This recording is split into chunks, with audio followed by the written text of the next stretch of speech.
Фудбалерите на Победа со половина сили и комбиниран состав попладнево на стадионот на Могилата го совладаа второлигашот Гостивар со 4:1, со што изборија пласман во четвртфиналето од Купот на Македонија.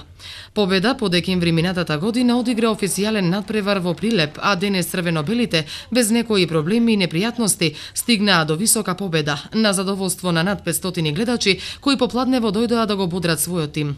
Стрелци на головите за победа беа Велковски, Гешовски, Ефремов и Тимовски, а голот за гостите го постигна Исмаили.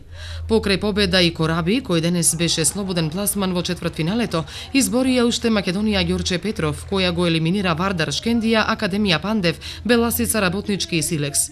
Тренерот Меглински по мечот беше видно задоволен, што и покрај тоа што настапи со комбиниран состав, екипата стигна до убедлива победа. Па добро, сигурно ниедна екипа не е за подценување. То не е нас фокус на секој надпревар, дека не сме никој ниеден противник да се подцени или да се прецени, али видовте и сами дека играа играчи кои што има условно кажано послаба минутажа, сите играат, али овие беа играчи кои што има условно кажано послаба минутажа и на некои играчи му дадовме од младинскиот погон да го досветат како е во првата екипа на Победа. И се на сега сум задоволен како изиграа момците. Овој денешен меч посебно ќе го паметат тројцата дебитанти во првиот тим на Победа.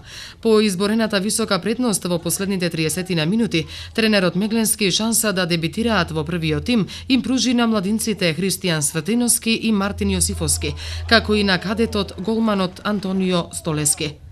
За одбележување е и фактот дека по рехабилитацијата со тренинзи на терен започна и младиот Лука Трајковски, чиј процес на опоравување по летошната операција се одвива според планот и неговото враќање во конкуренција за настапи се очекува во пролетната полусезона.